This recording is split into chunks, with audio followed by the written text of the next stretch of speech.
on a tiny volcanic island, a mere 8 machines, outwardly indistinguishable from hundreds of others, unleashed a terror so profound they would account for a staggering 1/3 of all enemy casualties.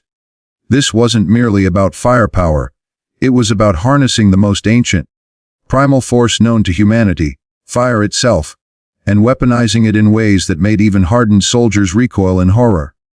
And the men who commanded these infernos, who braved unimaginable dangers to bring hellfire to the battlefield and ultimately save countless American lives, paid a silent, terrible price that echoes with a brutal, lingering question: when does a weapon become too inhumane to wield, even in the desperate crucible of war, even in the name of ultimate victory? This is the raw, gripping, and often horrifying account of the flamethrower on Iwo Jima, a testament to innovation born of sheer desperation, and the profound, unspoken human cost indelibly etched into every searing flame. The year was 1945, and the Pacific Theater was a relentless, raging inferno. America's finest, the battle-hardened fifth wave of U.S. Marines, braced themselves for the unspeakable assault on the volcanic bastion of Iwo Jima. As the formidable Sherman tanks churned off their landing craft, a sinister secret rolled forth alongside them. 8 of these metal behemoths, their exteriors betraying no hint of their true nature, harbored a horrific, singular purpose. These were the flame tanks, and their crews were about to become the indispensable, yet utterly traumatized, architects of victory in one of the war's most brutal, soul-crushing chapters. Since humanity first harnessed the elusive, flickering power of controlled fire, an insidious pattern emerged, an unceasing quest to twist its destructive potential into ever more terrifying weapons against one another. Each new discovery brought a new, often more agonizing way to inflict pain. Consider for a moment the legendary Greek fire, a name that still whispers of dread across millennia. This pressurized burning liquid, a masterpiece of ancient terror, was unleashed by the Byzantine Empire in naval battles, spraying enemy ships with an unquenchable inferno that defied the very waters it rode upon. Its precise formula remains a tantalizing, closely guarded secret to this day, its terrifying efficacy cementing its legend as one of history's most feared instruments of destruction. Through the unforgiving centuries, fire relentlessly found its way back onto the battlefield, sometimes in methods that now strike us as utterly insane, utterly barbaric, like the chilling tactic of setting pigs and other animals ablaze and driving them towards enemy lines, purely to sow unholy chaos and terror. But the true flamethrower, the kind of brutal device that defines our discussion here, wouldn't truly emerge until the soul-destroying trench warfare of the First World War. It was the Germans, in one of their many desperate, brutal attempts to shatter the horrific deadlock of that conflict, who first unleashed this infernal device onto the battlefield. When the Flammenwerfer first belched its fiery breath across no man's land, Allied soldiers were initially paralyzed more by the sheer, unholy shock of its appearance and chilling roar than by its immediate, gruesome lethality. It began as a psychological weapon, a terrifying specter of fear, but the gruesome reality of its effects on the human body soon cemented its terrifying, visceral reputation. These early devices were notoriously treacherous for their operators. Chilling historical accounts speak of German squads being consumed by their own flame, victims of sudden, unpredictable shifts in wind. Even rudimentary attempts to mount these devastating weapons on tanks in World War I never truly materialized beyond early experiments, and after the armistice, most nations, in a collective sigh of relief, largely dismissed flamethrowers as a grotesque wartime aberration. Yet, that collective dismissal would be dramatically, brutally overturned once American forces found themselves inextricably locked in the brutal, unforgiving, close quarters combat of the Pacific Theater, and the chilling reasons why are about to become devastatingly clear. Before we delve into the mechanical monsters, we must first understand the baptism by fire endured by the brave, yet tragically vulnerable, men who wielded their handheld predecessors. On the eve of the Second World War, the Allies possessed only a sparse scattering of these devices, but enthusiasm for them was, at best, lukewarm. Dedicated flamethrower units were virtually non-existent, making only sporadic isolated, and often reluctant appearances. Then, disquieting visceral reports began to filter back. German troops were effectively, brutally integrating flamethrowers into their assault tactics. This stark reality jolted American planners back to the drawing board, sparking a hurried, intense development of new handheld designs. These personal infernos would reach the front lines and scar the earth long before any flame tanks ever rumbled off a landing craft. The handheld flamethrower was a weapon of profound paradox, simultaneously a strange beast of ingenuity and the absolute worst kind of terror. On one hand, it achieved what conventional rifles and fragmentation grenades simply could not, to put it lightly. It could utterly and decisively clear an entrenched enemy position by incinerating its occupants, leaving no doubt. While grenades could do the job, once you fully grasp the ingenious, brutal construction of Iwo Jima's fortifications, you'll immediately understand why the flamethrower often stood as the only truly effective, truly decisive solution. Thus, the American military birthed the M1 flamethrower, a formidable backpack-mounted device featuring a distinctive nozzle for its operator to precisely direct the Inferno. It boasted two sizable tanks, holding approximately 5 gallons of the highly flammable mixture, flanked by a smaller, pressurized tank of compressed nitrogen gas, which propelled the jet of fire some 20 to 40 yards at its maximum, desperate range. Weighing a formidable 70 pounds when full, this deadly burden offered a mere, terrifying 7 to 10 seconds of continuous firing time. The fuel itself, a horrifying concoction of diesel, gasoline, and napalm compound, was initially ignited electrically by notoriously unreliable batteries, a flaw rectified with the adoption of a pyrotechnic ignition system, where a pair of white phosphorus flares, once activated, would burn fiercely enough to unleash the fiery stream. This created a viscous, sticky substance that clung tenaciously to everything it touched, burning at a hellish, agonizing 1500 degrees Fahrenheit. Operators soon developed a gruesome, yet undeniably effective, tactic. First, they'd spray the target without ignition, allowing the thick, viscous mixture to soak deep into the fortification, dripping insidiously into every crack, every crevice. Then, a second, ignited burst would transform everything, and everyone, inside into a raging, inescapable inferno. The flamethrower's unparalleled, terrifying effectiveness in clearing pillboxes, especially compared to conventional weapons, lay in the fact that its flames didn't need to directly touch the soldiers. An explosion or fragmentation from a grenade could only kill those directly hit, and these Japanese fortifications were masterfully designed to blunt precisely those effects. They were dug in deliberate, cunning zigzag patterns, featuring intricate grenade channels and holes, all arranged so a quick, thinking, desperate soldier could kick an incoming grenade away at the last second before it detonated. But when a flamethrower struck a pillbox, the effect was utterly, chillingly different, far more insidious and comprehensive. Besides the searing flames and unimaginable temperatures, the Inferno rapidly consumed most of the oxygen inside. So, even those fortunate enough to escape direct contact with the flames would be severely affected by the suffocating, agonizing heat and the profound, desperate lack of breathable air. Perhaps it's best not to delve too deeply into the physiological horrors of flamethrower injuries. This account could easily vanish from public view.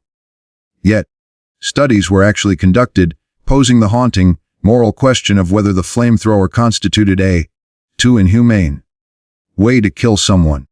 The findings ranged from chilling descriptions of it as the absolute worst way to die, to arguments that sensory faculties were so utterly overwhelmed that there wasn't time to register pain. I find that painless theory profoundly difficult to swallow, especially when one considers the unholy, desperate screams that often erupted from the caves and tunnels. I should probably stop there. If you truly wish to immerse yourself in the depths of human horror, that particular rabbit hole of historical accounts awaits you online. So now, you begin to grasp why the flamethrower became the indispensable weapon, the only tool that could truly clear those stubborn, death-trap pillboxes. But consider the brave, yet utterly vulnerable, man wielding it. He carries 70 pounds of volatile fuel on his back, needing to get within hand grenade range to be effective. His distinctive, odd-looking backpack marks him unmistakably on the battlefield. And because the enemy knows precisely what horror awaits if he gets close, every single weapon they possess will be turned upon him with murderous intent. When empty, he still shoulders about 45 pounds. And now, after the entire front line is seen and heard his long stream of fire, followed by the agonizing screams of the soldiers in the fortification he just incinerated, he must find his way back to safety, a beacon of terror in the eyes of the enemy. That was the grim, undeniable problem. Flamethrower operators simply weren't living long, a fact brutally proven on Iwo Jima, where a staggering 94% of them paid the ultimate, horrifying price. The very first time American troops deployed flamethrowers against the Japanese on a larger scale was during the bloody, arduous battles in the Solomon Islands.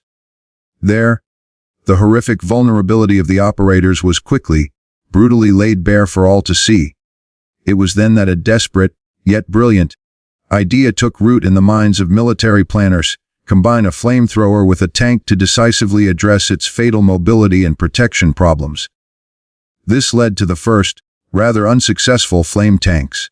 These were experimental conversions of M3 Stuart light tanks, jury-rigged with modified handheld flamethrower systems, earning them the grim, fitting moniker, Satan tanks. They offered roughly double the range of the foot-carried version and a precious, yet limited, 40 seconds of continuous fire. However, they were notoriously unreliable, failing in combat approximately 40% of the time, often at the most critical moments. Even worse, the Stuart's light armor offered virtually no protection against anything heavier than machine gun fire, and the added internal system severely restricted the turret's traverse, further hindering its effectiveness. Still, when they worked, and when they managed to reach the enemy without breaking down or exploding, their undeniable, devastating effectiveness against fortifications was enough to convince the American military to truly commit to making the concept work. Just 5 desperate months before the brutal invasion of Iwo Jima, a dedicated, highly skilled team was hastily assembled. Their urgent mission: learn from past failures and forge a reliable, battle-ready flame tank, a true instrument of terror and liberation. This time the robust and proven M4A3 Sherman, a symbol of American might, was chosen as the base. After a complete, meticulous redesign of the conventional tank, requiring an astonishing 200 man-hours per unit, 150 pounds of welding rod, over 1,000 intricate electrical connections, and 150 specialized parts, the formidable conversion was finally completed. In place of the main gun was a terrifying flame projector, fed by roughly 300 gallons of the fuel mixture stored deep inside the tank. It could hurl a searing stream of fire up to 150 yards, lasting a critical 80 seconds. Refueling, however, was a cumbersome, 2-hour ordeal, a period of critical vulnerability, and the precious fuel mixture itself had to be used within 72 hours of preparation, or it would clog the entire system, rendering the tank useless. The turret could traverse about 270 degrees, with elevation and depression angles similar to a standard Sherman, allowing it to engage targets with terrifying flexibility. The rest of the tank functioned identically, and crucially, from the outside, it looked just like any other Sherman tank. That last subtle, deceptive detail would soon become the Japanese defenders' most terrifying, insidious nightmare when these new, formidable machines landed on their island fortress. Converting a Sherman into a flame tank carried the modern equivalent of approximately 350 Zalos and a colossal strategic investment for each unit. 8 of these precious, purpose-built Infernos were painstakingly prepared for the brutal assault on Iwo Jima. The Japanese, acutely aware of Iwo Jima's immense strategic importance, had spent an entire, arduous year transforming it into an impregnable fortress. The island's soft volcanic rock proved remarkably easy to dig, and they carved out 11 miles of labyrinthine tunnels, excavated 5,000 caves and underground chambers, and constructed 500 fortified concrete positions across its mere 8 square miles of hell. Approximately 20 Zalos and fanatical men were grimly prepared to make a last, desperate stand in defense of their homeland. Determined to make the Marines' job as agonizingly difficult as humanly possible, General Tademichi Kurabayashi knew with chilling certainty that his men would not survive this battle. His orders were clear, uncompromising, and utterly chilling: there would be no evacuation or resupply once fighting began. Instead of the hopeless, suicidal banzai charges seen in previous battles, he meticulously crafted a detailed, brutal plan to make the Americans pay so dearly for capturing Iwo Jima that they might reconsider invading the Japanese home islands. Every single man was told not to die before killing at least 10 Americans. The American Navy slowly, inexorably, approached the island, a massive steel fist poised to strike. For 74 consecutive days, warships and bombers had pounded Iwo Jima, relentlessly dropping over 600-800 tons of bombs and unleashing more than 22,000 shells. Allied intelligence, tragically and naively, severely underestimated the Japanese force, believing the island was defended by about 4,000 troops, instead of the actual 20,000 hardened defenders. Then, they made an even greater, more fatal mistake, by assuming the island had been bombed into submission and stopping the bombardment earlier than planned. In a horrific reality, the Marines approaching the beaches in their landing craft had no idea that only about 200 of the 500 Japanese fortifications had been destroyed. The vast majority of the main Japanese force lay waiting, silent and deadly, underground in its virtually intact tunnel network, poised to unleash a kind of combat never before witnessed, a brutal unseen hell. The Marines hit the beaches on February 19, 1945. Though things seemed eerily quiet at first, a deceptive calm soon all hell broke loose.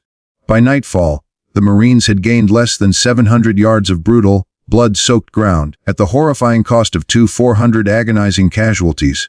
But the real soul-crushing battle, the true test of endurance, had only just begun. Unbeknownst to the Japanese, hidden among the standard Shermans that landed on the island, were those 8 terrifying new flame Shermans, their secret identities concealed. They were deliberately kept in reserve for the first 24 hours, precious, irreplaceable assets whose deployment was carefully, strategically planned. On the morning of the next day, they were finally unleashed into the brutal fray. The first was deployed to assist pinned down Marines near Miyama Airfield, desperate for any breakthrough. Flame Sherman 431 advanced to within about 100 yards of a stubborn, dug-in pillbox and opened fire, a gout of liquid fire erupting from its turret. A Japanese 47 mm anti-tank gun barked back in defiance, its shell striking the Sherman, but the round harmlessly bounced off the heavy armor, a defiant clang against the steel. Undeterred, the tank sprayed a devastating 15-second burst of fire over the enemy position until it was completely engulfed in raging, unstoppable flames, allowing the Marines to continue their agonizing assault. Within 6 agonizing hours, all 8 flame Shermans were in action, painting one pillbox after another with fire, systematically incinerating the enemy, and utterly horrifying the Japanese defenders, many of whom began abandoning their positions in sheer, desperate panic once the American tanks got close, their resolve shattered. This, however, was still only the chilling beginning of the nightmare for the Japanese. As the battle intensified, growing more savage and desperate with each passing day, the Marines finally possessed a weapon that could systematically destroy the stubborn, seemingly impregnable fortifications that had resisted even the heaviest naval bombardments. And the effects, witnessed firsthand by the crews, were beyond horrifying, scarring their memories forever. Flame tank crews were often so close to their targets, so intimately involved in the carnage, that they could see precisely what was happening, a sight no human being could ever truly forget, a vision of hell. Marines followed about 50 yards behind the flame tanks, meticulously clearing out anything that miraculously survived the Inferno, eliminating stragglers. Standard Shermans provided crucial heavy suppressive fire, their machine guns spitting bullets, and shadowed closely, providing vital protection for the flame Shermans as they moved within range, a protective escort for these bringers of fire. The burning mixture, when sprayed over Japanese positions, seeped insidiously through every entrance and ventilation opening, twisting through the labyrinthine tunnels and chambers. If the unbearable heat and agonizing loss of oxygen weren't enough, remember that the Japanese had stored tons of ammunition and fuel inside those very tunnels. When the raging flames inevitably reached these caches, countless secondary explosions tore through the underground network, killing everyone inside and often burying others alive in the collapsing earth, a hellish cataclysm below ground. Marines often resorted to sealing tunnel openings with explosives, effectively trapping the Japanese defenders underground, still alive, leaving U.S. troops to hear the muffled grenade detonations and rifle shots from beneath their feet. A symphony of desperation. You can only guess what those chilling sounds signified. Even elevated positions offered no sanctuary. Flame tank crews skillfully angled their tanks on uneven terrain to fire above the usual elevation limit of their projectors, reaching the tops of sheer cliffs, where Japanese defenders had foolishly thought they were safe from the fiery reach. There was even a chilling instance where desperate Japanese soldiers, faced with the searing onslaught, chose to jump off cliffs to avoid the agonizing fate of being burned alive. Shock and profound, paralyzing panic ripped through the Japanese defenders. Their standard 47mm anti-tank guns, their primary defense, were proving largely ineffective against a Sherman's frontal armor, their shells merely bouncing off the steel. But they would find a way to fight back, a method as disturbing and self-sacrificing as the flame tanks themselves. Japanese soldiers began employing desperate, suicidal tactics, running directly at American tanks with explosives strapped to their bodies, making the ultimate sacrifice to save their comrades, their lives traded for a slim chance of destruction. Although most never reached their targets due to the intense close protection around the tanks, the vigilant Marines, some did. Flame tank number 438, a symbol of American power, was destroyed on March 11th in exactly this horrifying way when a Japanese soldier detonated himself on the tank's engine compartment, killing 3 crewmen.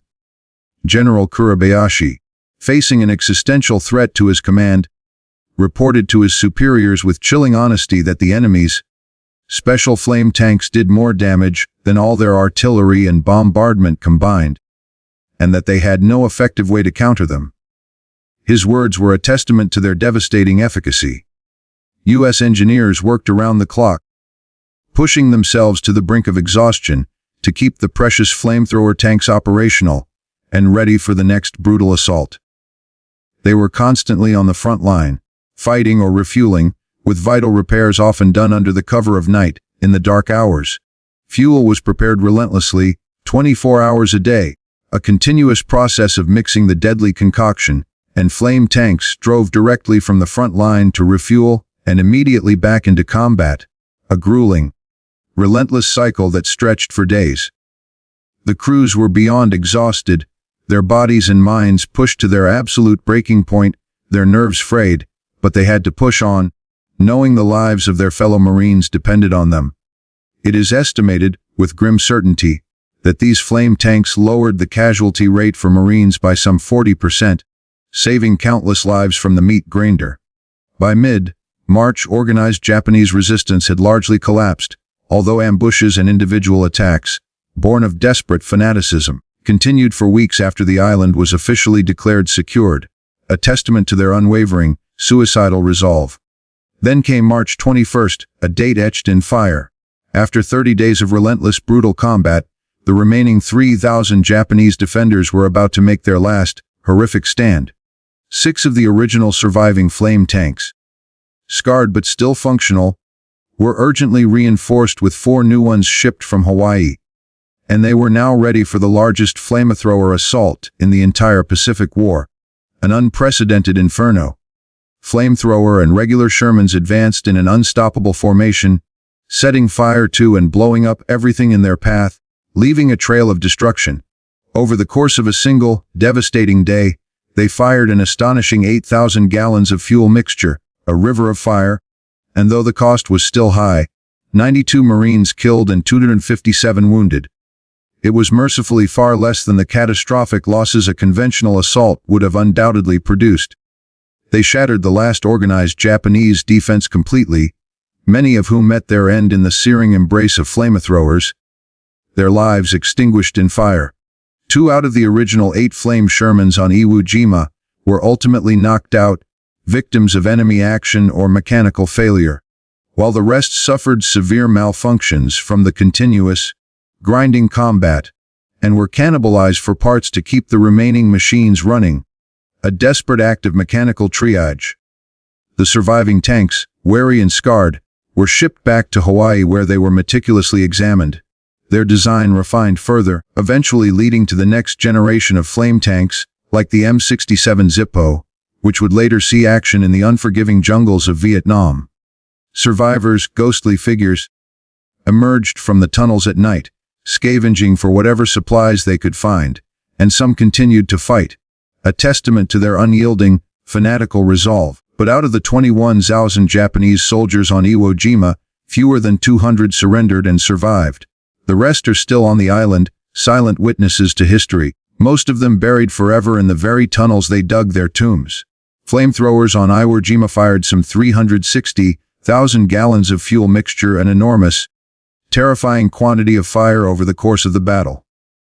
Every single U.S. Marine who fought there agreed, with a visceral, unshakable conviction, that if not for those tanks, they would not have captured Iwo Jima, and already horrific casualties would have been even greater, perhaps unconscionably so, potentially altering the course of the war. Witnessing this undeniable, brutal efficacy, the Americans went full steam ahead with converting Shermans into flame variants, preparing about 70 of them for a planned, even more devastating invasion of the Japanese mainland. They were used again on Okinawa in the final, desperate days of World War II, where they consumed over 200,000 gallons of mixture against Japanese defenses, sealing their legacy as instruments of horror, yet undeniably, of hard-won victory.